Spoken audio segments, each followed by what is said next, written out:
Making plans to go to Andamans? Keep in mind that there are basically 3 places to visit. First is the capital city or the Port Blair, where your plane will land.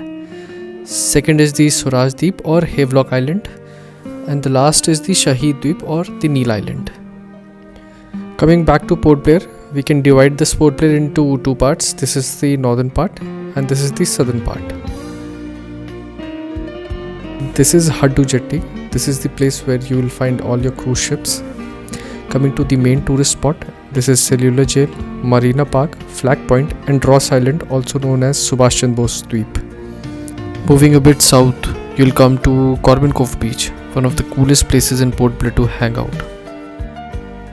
In southern Port Blair, there are basically 2 main areas to cover. One is Chidiya Tapu Botanical Park and second is Munda Pahad Sunset Point. To cover all the places mentioned before, you can find these electric buses which are run by the state government. It starts from Cellular Jail and will go right up to Munda Pahad. This is the front view of Cellular Jail. This jail was finally completed in 1906 by the colonial British administration. Prisoners were already being sent to this remote island right after 1857 war. But with the advent of the mass independence movement in mid-1890s, the need for a centralized structure was felt. Initially, the structure had 7 wings as you can see in this picture, but after we gained independence, 4 wings were taken down and civic amenities were added. In this video, you can see the existing 3 wings that are left. Right beside the Cellular Jail, you will find Marina Park. This is a beautiful place to take your evening stroll. Moving further east, this is the Flag Point, one of the most historical places in Port Blair. This is the place where Netaji Subhash Chandra Bose hoisted first free Indian flag in 1943. Right across the Flag Point you can see the Ross Island. You'll have to take a boat to reach there. Here you will mostly find colonial era's abandoned churches and bungalows. And here is the Cornyn Cove Beach. You can very easily take dip in the ocean here because government has made excellent arrangements for changing clothes and taking shower. Moving further south, this is Chidiya Tapu Biological Park. This park is a unique attempt to preserve the local fauna in their natural habitat. Here you'll able to see crocodiles, spotted deers, barking deers, lyre-tailed macaw, wild pigs. But the most fascinating are these huge cages where local birds are kept. And as the evening sets in, we can walk few meters towards the Munda Pahad viewpoint, which in itself is a very unique experience. Our second destination is the Swaraj Deep or the Havelock Island. It is to the northeast of the Port Blair. You'll have to take a cruise ship to reach there. There are basically 4 main points to visit. One is the Radha Beach, Elephant Beach, Vijayanagar Beach and Pathar. Mostly all the hotels and the scuba diving happens between Vijayanagar and Pathar Beach. You can take cruise ships from Haddu Jetty to reach Havelock Island, but be sure to book them in advance as they are very difficult to get. These are the sea-facing cottages right beside the Vijayanagar beach.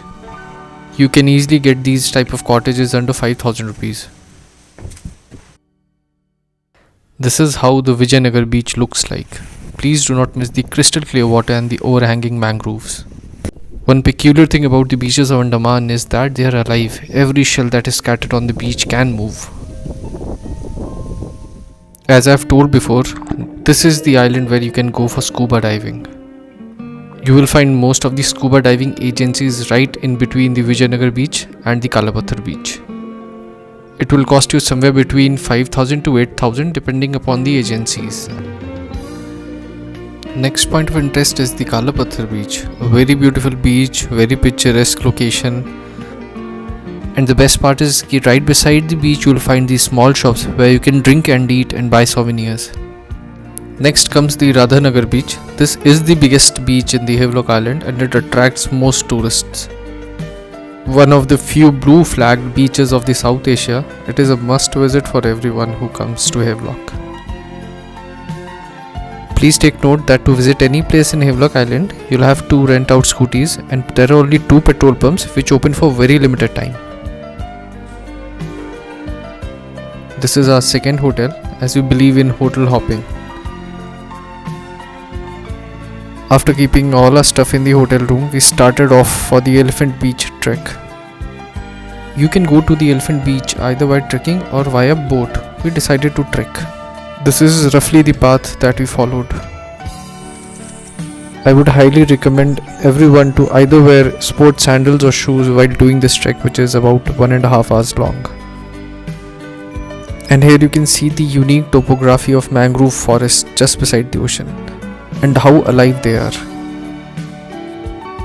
This is the Elephant Beach and it is known for all the water sports activities. Right beside the beach you will find various stalls which are basically Bengali street foods. And last but not the least is the Shahid Dweep or Neil Island. It is further south of the Havelock Island. This is the crude map of Neil Island which will depict all the important places to visit. This is the harbour and beside it is the Bharatpur beach. To the west is the Laxmanpur beach 1. This is the biggest beach of the island. Further down south is the natural bridge, a very important tourist place. Coming to the east again, this is the Nagar beach, a mostly isolated beach. And lastly is the Sitapur beach. It is famous for its sunrise. Again, I cannot stress enough to book your cruise ship tickets in advance. Additionally, there is limited scooty availability in Neil Island, so book in advance. This is the Bharatpur beach and in the video you can see the harbour where your cruise ship will come. These are the sea cottages that are booked near the Sitapur beach. The cost of these cottages remain under 5,000 rupees even in peak tourist season. This is the Sitapur beach in the early hours of the day. If you want to take good pictures, I would highly recommend to reach there before sunrise.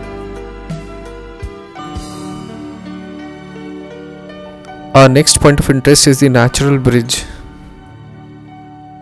I would recommend you to reach the natural bridge before 10 am as there are sea tides which can make the way towards the natural bridge very slippery.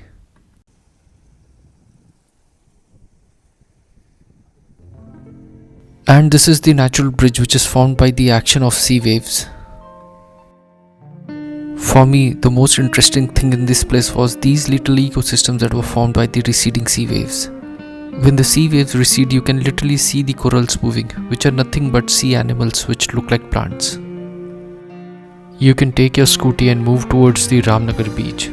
This is one of the most peaceful beaches in the Neil Island. If you like your peace and tranquility, this is the place to visit. Coming to the biggest attraction in the Neil Island, which is the Laxmanpur beach. The unique selling point of this beach is that it is so located that you will feel that you are surrounded by water from 3 sides. Coming to the beach in the evening allows you to take nice photos of the evening sunset, and you can also enjoy the great street food which is provided right at the beach. Hope you enjoyed this video. Thank you so much.